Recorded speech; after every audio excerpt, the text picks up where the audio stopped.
Je ne crois pas avoir vu de série historique plus riche ou plus palpitante que Un village français. Bonjour messieurs. Bonjour.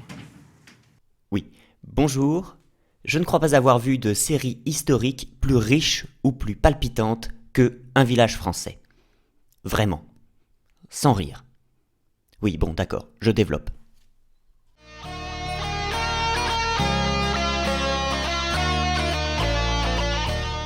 Salut et fraternité et bienvenue dans Hippalage.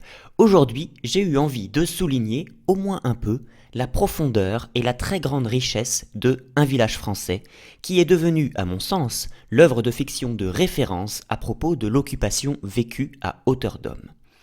Alors je m'empresse de préciser, avant même de débuter l'analyse, que je ne suis pas historien. Pour tout vous dire, mon domaine d'expertise, c'est plutôt la physique de la matière condensée. Donc, même si je me sens suffisamment à l'aise pour en parler parce que je me suis beaucoup documenté sur le sujet ces dernières années, il est probable que je dise des conneries. Je parle donc sous votre contrôle. Mais de toute façon, c'est l'œuvre que je vais m'efforcer d'analyser, pas les faits historiques. Merde, j'espère que vous avez une chute à tout ça parce que l'intro est comaque. Attendez, laissez-moi finir, je vais perdre le fil. Alors, mise en contexte, vous avez sans doute noté, si le hasard et l'ennui vous conduisent sur France 3, que la chaîne est saturée de polars oubliables. Eh bien, c'est dommage, d'autant plus quand on sait que cette même chaîne a eu l'ambition de produire sur plus de 10 ans une fresque de la France occupée. En 7 saisons, Un village français suit le destin d'une cinquantaine de personnages, de l'exode à l'épuration. Tout y est abordé. Tous les grands enjeux et les grands questionnements sont traités avec nuance. Le ravitaillement, la presse, l'enseignement, la résistance communiste et non communiste, la collaboration depuis les maréchalistes BA jusqu'aux collaborationnistes radicaux, la défense passive, le STO, les maquis, la propagande, les prisonniers en stalag, les otages, les rafles, la déportation, les procès d'après-guerre, la milice, la débâcle des SS, la libération, l'épuration complaisante et sauvage, la mémoire et son évolution dans les années 50, 70 et 2000. Bref, vous l'aurez compris, je suis bien incapable de rendre compte de tout ce foisonnement dans cette seule vidéo introductive, et je vais donc me borner à mettre en relief par petites touches les éléments qui me font adorer cette série. Alors la première chose que je veux absolument souligner, c'est la cohérence de l'œuvre, ou plutôt sa complétude. Un village français, c'est une œuvre complète, entière. C'est, de mon point de vue, un critère primordial parce qu'il révèle immédiatement que l'œuvre a été longuement pensée en amont de l'écriture, du début à sa fin, puis construite avec soin en ne se contredisant pas.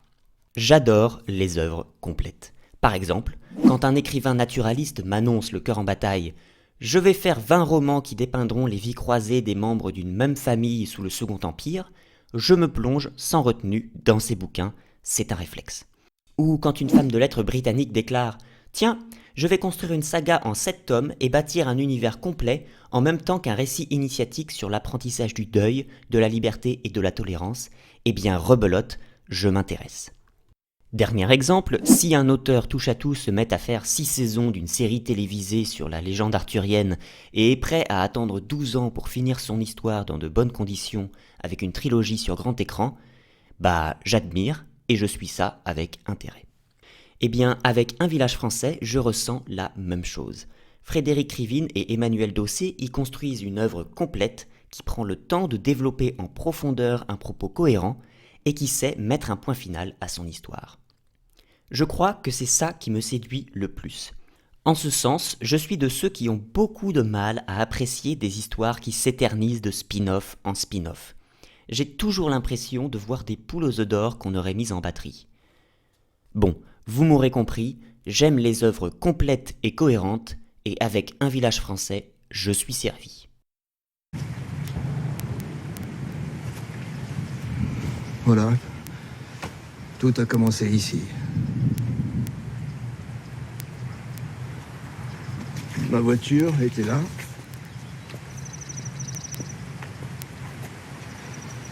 Les militaires ici. Leur camion là.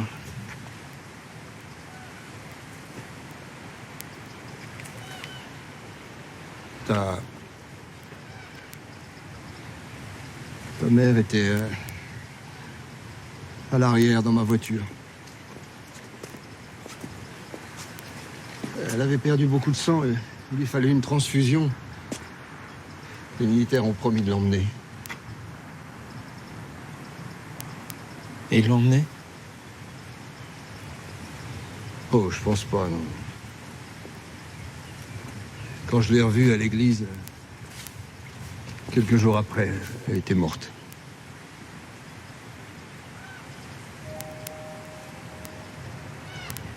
Je crois pas qu'elle ait jamais été transfusée.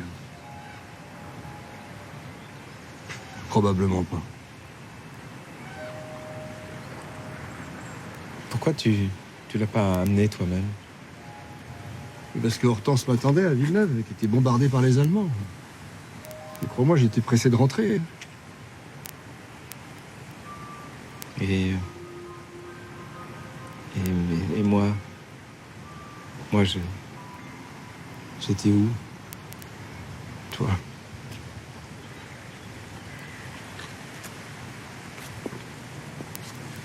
Toi, t'étais à l'arrière de la voiture, emmitouflé dans des couvertures. Une bleue, avec des rayures, et une rouge. On les a gardées. Je t'ai emmené aux soldats, ici, pour qu'ils te prennent avec ta mère. Mais le sergent a refusé. Il a dit que si la femme mourait, il saurait pas quoi faire du bébé.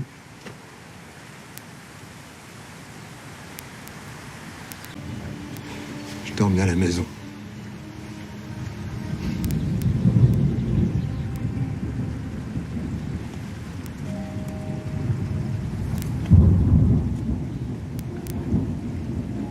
C'est drôle. Ce jour-là aussi, le ciel grondait.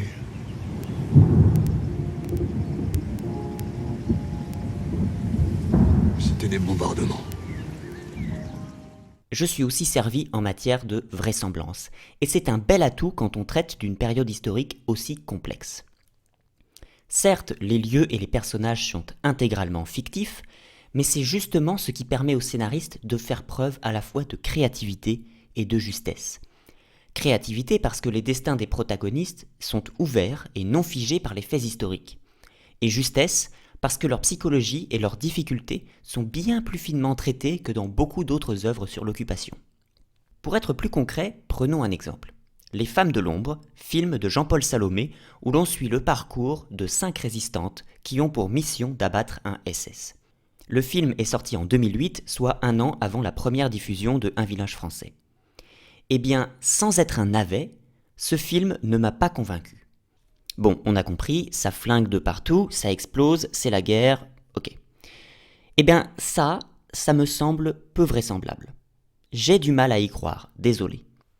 Je trouve bizarre qu'ils arrivent à se fournir si facilement en armes ou en uniforme allemand. Les personnages n'ont aucune difficulté à se servir d'un émetteur radio, etc., etc.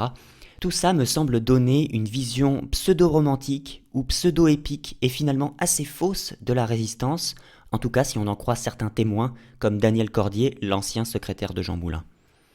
Eh bien, à l'inverse des Femmes de l'ombre, quand dans Un village français des résistants décident d'abattre un officier allemand, c'est infiniment plus galère et donc, à mon avis, beaucoup plus vraisemblable. Déjà, ils s'engueulent. Ensuite, ils montent un plan bancal pour récupérer l'arme. Ils ont peu de balles, ils ne savent pas tirer, et pour finir, ils improvisent complètement et se mettent dans un sérieux pétrin. Là, j'y crois, et pourtant, c'est entièrement fictif. Ils ont envie de s'engager, je croyais que vous vouliez des gens prêts à s'engager. On n'a pas d'armes, Antoine. On n'a pas de cadre. Et l'ennemi, lui, il est fort, armé, violent, prêt à tout. Ça marchera pas comme ça. Alors vous allez me dire qu'avec une série, on peut plus facilement être plus complet qu'en 1h30 de film, et vous avez raison, mais si vous cherchez une œuvre qui donne un aperçu vraisemblable de cette période, je vous conseillerais plutôt la série. La présidente a aimé les deux. Donc match nul. Nous avons donc de lauréate. Mais ça ne va pas du tout, il faut nous départager. Mais oui. Oui, mais comment? Hélène? On n'a qu'à faire goûter un enfant. Par exemple, Gustave. C'est son anniversaire. Ah ben oui, c'est son anniversaire, mais c'est une très bonne idée, si les finalistes sont d'accord. À condition qu'on ne lui dise pas qui a fait quoi. Évidemment. Bah, on n'a qu'à lui bander les yeux. Eh ben voilà. Est-ce qu'on peut avoir une assiette avec 2 parts de gâteau, Gustave, hein? Tu vas goûter.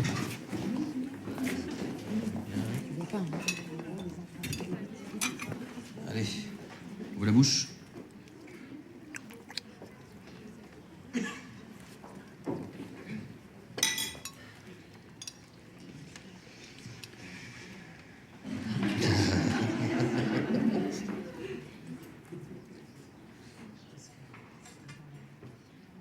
Alors, le verdict. Bah, ils sont vachement bons tous les deux. On ne dit pas vachement, Gustave, et puis il faut en choisir. Je peux pas en avoir? Tu en auras peut-être après avoir choisi. Alors, le premier ou le deuxième? Le deuxième. Le deuxième. Bon, ben voilà. Je crois que nous avons une gagnante. Madame Crémieux, bravo. Madame Crémieux, on l'applaudit bien fort. Madame Crémieux, il va falloir me dire votre secret, hein? Vous voulez que je vous le dise, moi, son secret?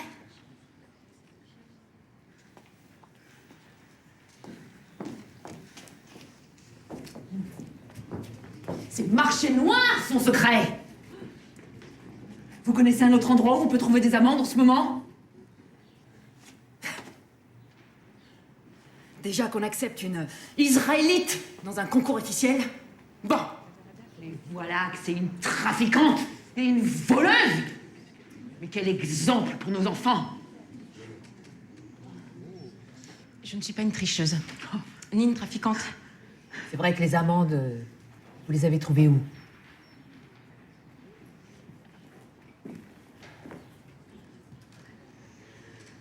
En tant que présidente d'honneur de la Maison du Prisonnier et organisatrice du concours, je dois exclure votre gâteau.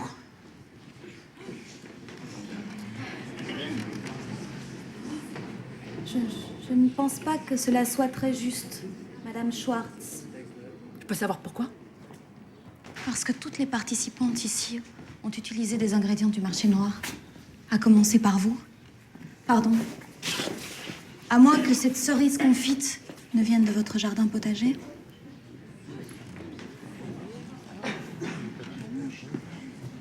Le concours est annulé. Le concours est annulé, Madame Schwartz. À qui on remet le prix, alors? Ça m'est complètement égal. Marceau, viens!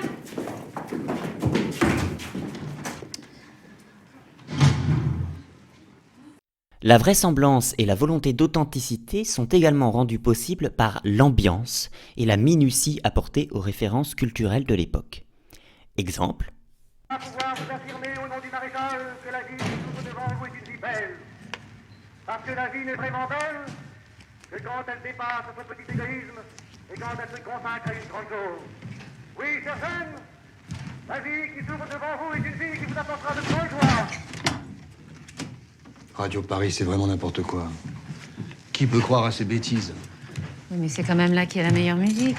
Meilleur que quoi? T'écoutes d'autres stations?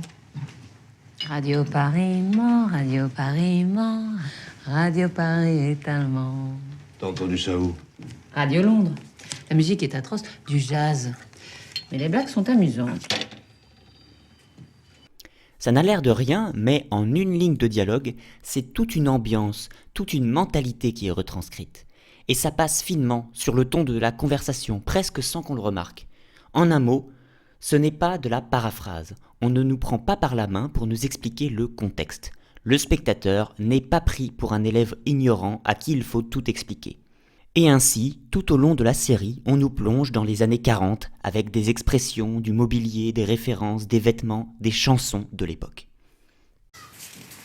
Avant de parler des personnages et de leur évolution, ce qui forme tout de même le cœur de Un village français, je voudrais brièvement souligner la présence dans la série de 4 éléments qui sont pour moi de vraies friandises.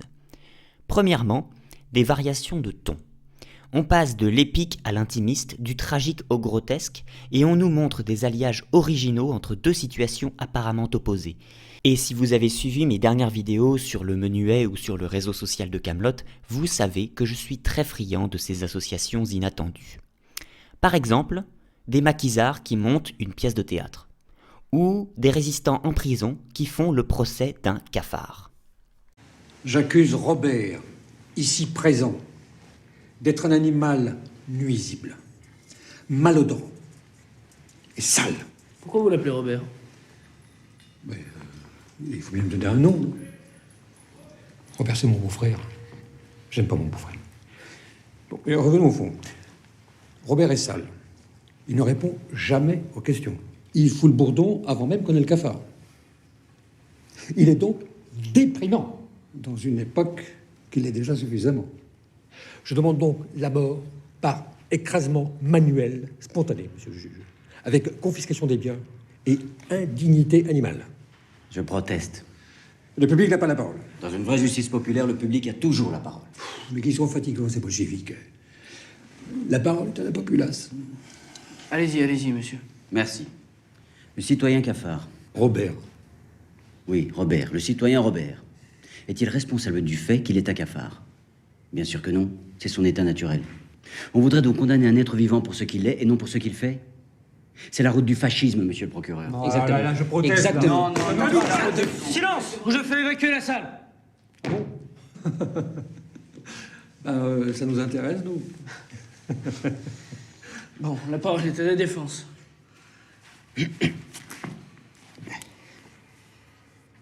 Mon client est innocent, monsieur le juge.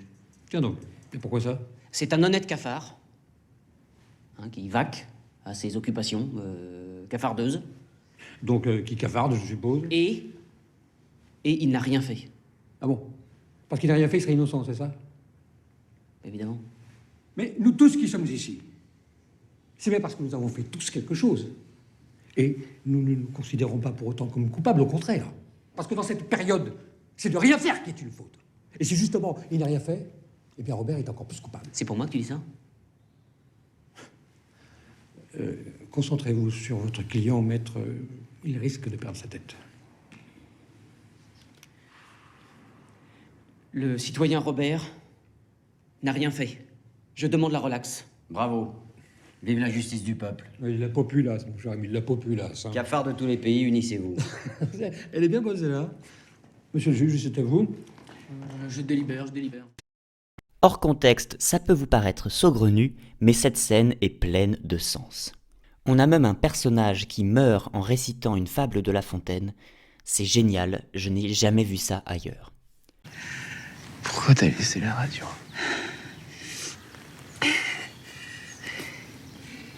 Parlez-moi. Sauve ta peau. Vincent, gardez les yeux ouverts. Parlez-moi. Récitez-moi une fable. Une fable? Oui. N'importe laquelle. La mort et l'amour. Pas celle-là.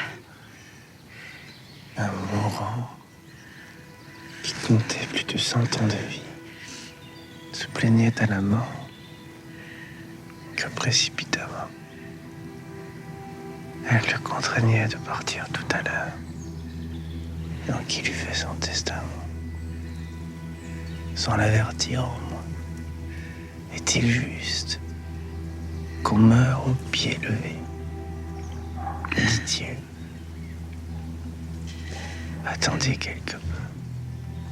Ma femme ne veut pas que je parte sans elle.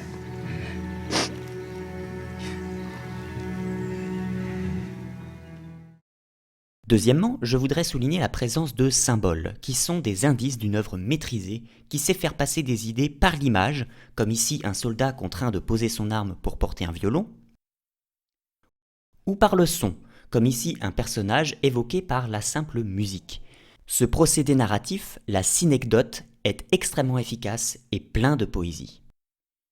Et maintenant, sur Radio Paris, pour se détendre, rien de tel qu'un peu de musique de danse.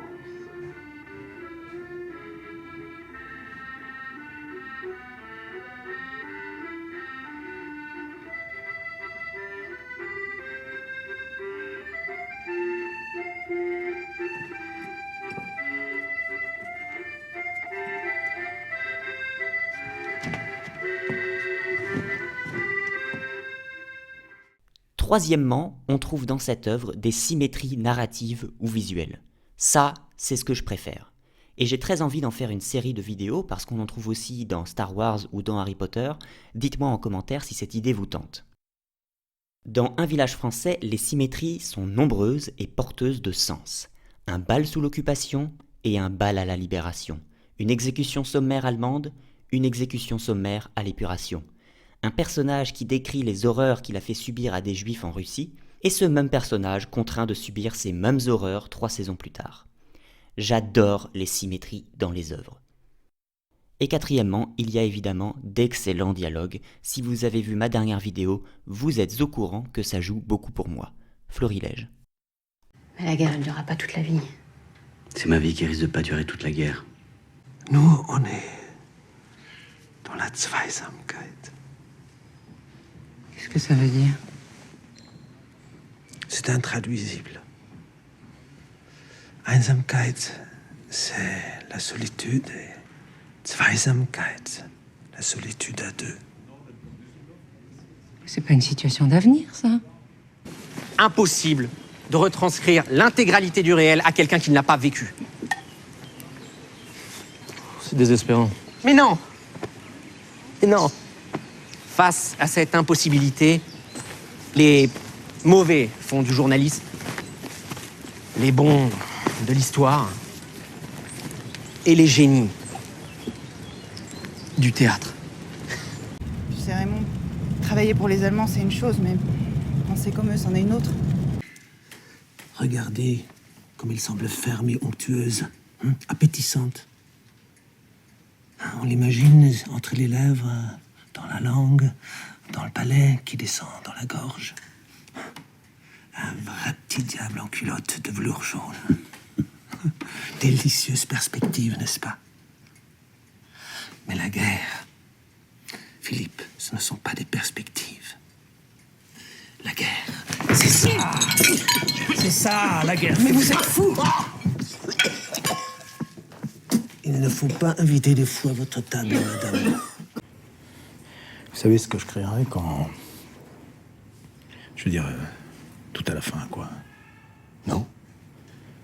Vive le Parti communiste allemand. J'espère qu'il y en aura un qui parle français, parce que je vais pas le dire en allemand. J'aurais contribué. Il y aura peut-être mon nom écrit quelque part. Moi, je me demande où il serait écrit mon nom. Dans l'annuaire des traîtres et des collabos. À long terme, on sera tous morts, Heinrich. Allez, je sens que la vidéo s'éternise, alors passons à un bref survol de la richesse des personnages dans Un village français. Tous, je dis bien tous, sont très bien construits, plein de nuances et de contradictions. Du plus infâme collabo à la plus vertueuse résistante, on peut comprendre leur logique et savourer leur évolution. On nous montre ainsi certains résistants antipathiques et certains collabos sympathiques. En somme, on nous montre des personnages ballottés entre leur peur, leur morale, leur indifférence ou leur idéal, cherchant tous à se frayer un chemin dans ces événements terribles. Dans les situations de crise, ce qui est difficile, ce n'est pas de faire son devoir, c'est de le discerner. D'ailleurs, l'évolution de ces personnages est admirablement construite. Prenons 2 exemples. Marie Germain, fermière discrète et altruiste, qui, au fil de la série, développe son courage jusqu'à devenir la chef de la résistance gaulliste locale. Et Jean Marchetti, jeune policier ambitieux, qui met vite ses talents d'enquêteur au service de la collaboration et s'enfonce peu à peu dans la cruauté. Eh bien, ces 2 personnages agissent de concert à la saison 1 pour gérer la situation causée par l'exode. Regardez cette scène qui porte les germes de leur évolution. Et alors, docteur Larcher, vous vous en sortez? Nous avons récupéré les armes et nous sommes en train d'enrayer un début d'épidémie. Mais qu'est-ce que c'est que ça? Ce sont des brassards de reconnaissance. J'en fais porter à tous ceux qui sont en charge ici. Je vous demanderai d'enlever ça tout de suite, docteur. Et pourquoi vous plaisantez? Le drapeau tricolore est désormais strictement verboten, interdit. Sa présence sera considérée comme acte hostile à l'armée allemande. Vous ne pouvez rien faire pour l'odeur, docteur. C'est épouvantable. Il faudrait pouvoir évacuer une partie des gens, mais nous n'avons pas les moyens de les forcer à partir. Maintenant, je commence à comprendre pourquoi vous avez perdu la guerre. Marchetti exécute immédiatement les ordres du Kreiscommandant et Marie ne le fait pas, du moins pas à l'écran. Dès cet instant, leur destin narratif est scellé. Je ne développe pas plus à ce sujet pour ne pas spoiler, mais il y aurait bien plus à dire sur eux et sur tous les personnages importants dont le destin nous est indiqué jusqu'à leur décès, pour certains bien après la fin de la guerre. C'est vrai que vous vous êtes battu pour la sécurité sociale? Oui. Enfin, plus ou moins. Vous étiez syndicaliste? Ah non. Résistant. Ah d'accord. Ok, on y va. Vite. On vous emmène à l'hôpital, monsieur. Mais qu'est-ce que je vais faire à l'hôpital? Ah bah, on va vous faire quelques examens, puis vous allez pouvoir vous reposer. Comment on peut laisser des enfants comme ça dehors? Il faut faire quelque chose. Donnez-moi ma veste. Faut plus vous agiter, monsieur. Plus parler, d'accord? Vous savez, je suis fière de travailler pour la sécurité sociale. Excusez-moi, faut plus du tout qu'il parle, d'accord? Ça va? Vous inquiétez pas. Je risque rien. J'ai ma carte vitale. Un village français est donc une série chorale où des pôles narratifs s'entremêlent, ce qui me donne envie de cartographier son réseau social, et un grand nombre de personnages ont une même importance dans le récit parce qu'ils ont été conçus pour incarner une grande diversité d'attitudes face aux événements. On a tous du courage. Mais pas pour les mêmes choses. En résumé, les personnages, les symboles, la cohérence, la vraisemblance, le ton de la série, tout me pousse à vous encourager à la regarder et tout me fait dire « Je ne crois pas avoir vu de série historique plus riche ou plus palpitante que Un village français ». Hein? Qu'est-ce que vous dites de celle-là? Ben, je sais pas. Et c'est la fin de ce 7e numéro de Hippalage, un épisode un peu plus long et sur un thème un peu différent de d'habitude, mais la diversité fait du bien. Je vous remercie pour votre bienveillance, pour vos commentaires constructifs, d'ailleurs n'hésitez pas à en laisser sous cette vidéo et à liker. Je vous dis à dans 2 semaines, et sur ce, rideau! Ça fait d'excellents Français, d'excellents soldats qui marchent de pas en pensant que la République c'est encore le meilleur régime ici-bas. Et tous ces gaillards qui pour la plupart n'étaient pas tous du même avis politique, lèvent-la tous d'accord quel que soit leur sort, ils souhaitent tous désormais qu'on leur fiche une bonne fois la paix.